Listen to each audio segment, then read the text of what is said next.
Beaucoup disent qu'HBO est une référence en termes de développement de séries de qualité, même si ce n'est pas toujours parfait. Donc, voyons si la nouvelle série Dune Prophétie tient ses promesses.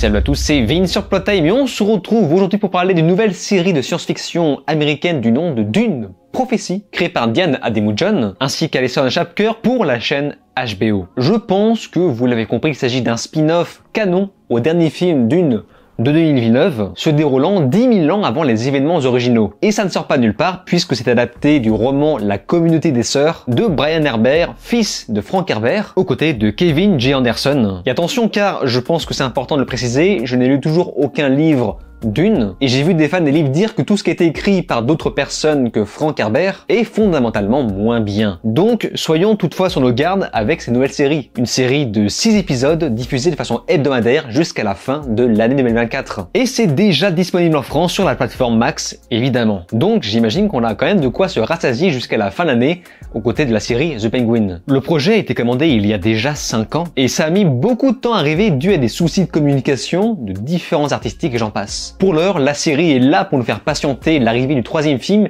qui arrivera plus vite que prévu, en tout cas si tout se passe bien. Donc une fois encore, voyons au moins si le premier épisode tient ses promesses.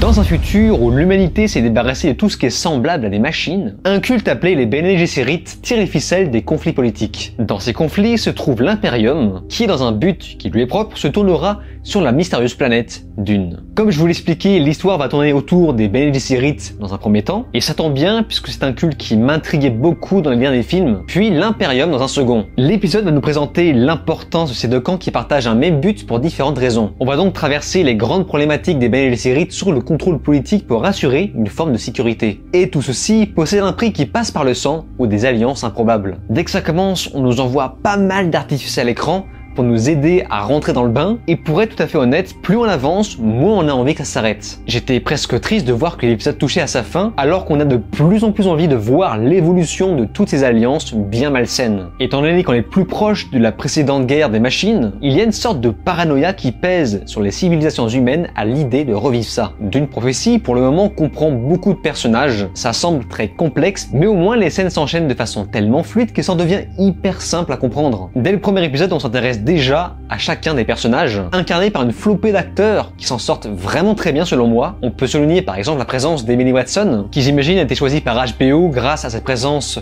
dans la série Chernobyl qui était parfaite, et de ce que je vois jusqu'ici le rôle lui va à merveille. On a Mark Strong, bon comme d'habitude à chaque fois qu'on le voit à l'écran c'est du petit lait, malheureusement je trouve qu'il n'a pas assez de rôle iconique, j'ai espoir de le voir vraiment se démarquer dans cette série, mais on verra bien. Et pour l'instant il y a un truc qui m'a un peu énervé avec ce personnage qu'il incarne, donc je crois que c'est Yaviko, on fait passer pour le mec qui n'écoute pas sa femme, alors que là pour l'instant je trouve qu'il prend des décisions plutôt rationnelles, il ne fait qu'éviter que les choses dégénèrent. Mais c'est justement ce genre de détails qui rend cette série pour l'instant plus palpitante que les autres. J'imagine que tout le monde va se mettre du côté d'un personnage ou d'une faction. Et comment ne pas mentionner aussi Travis Fimmel, notre bon vieux Ragnar, qu'on avait également vu dans Raised by Wolves, donc je pense que c'est comme ça aussi qu'il se fait repérer par HBO. Et aussi surprenant que ça puisse paraître, son jeu d'acteur est plutôt différent, et ça fait plaisir de le voir explorer de nouveaux horizons. Bref, dans l'ensemble, le casting me paraît vachement authentique et ça colle bien avec cet univers. Et je vous ai parlé un petit peu des artifices de l'introduction.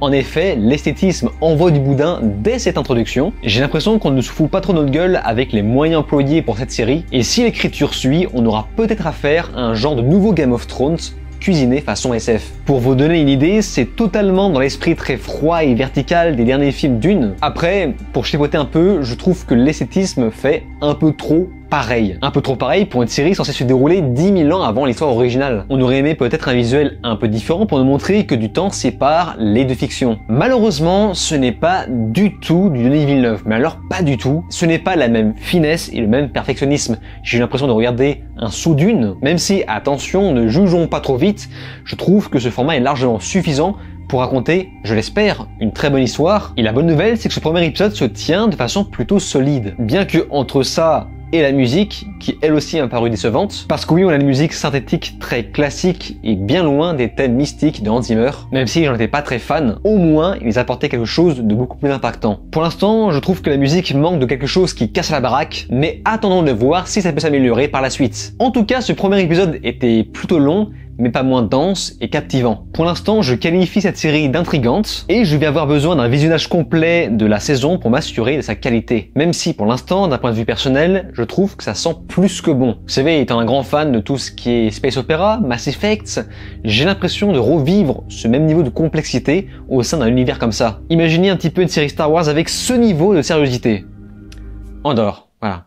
Andor, saison 2 qui, je le rappelle, arrive bientôt pour début 2025. Mais quand je repense à Rebel Moon que j'ai revu en version longue il y a pas très longtemps, et ce mélange ignoble, complètement kitsch, du Moyen-Âge et de la SF Space Opera qui ne fonctionne absolument pas, je me dis qu'il fallait attendre l'arrivée de cette nouvelle série d'une prophétie pour, une fois encore, lui coller une belle fessée. On y croit infiniment plus à cet univers, à ce visuel, mais également aux acteurs et aux dialogues choisis. Bref, après là c'était juste mon ressenti sur le premier épisode, j'espère que le reste se tiendra. Mais de votre côté, si vous avez déjà vu ce premier épisode, n'hésitez pas à me faire part de votre avis dans les commentaires, j'y porterai attention. Avant de nous quitter, n'oubliez pas tous mes podcasts disponibles sur mon Patreon en lien en description ou en commentaire épinglé, ou encore le bouton d'abonnement qui lui est gratis si c'est pas encore fait. Sur ce, on se laisse ici, je vous dis alors ciao et à la prochaine.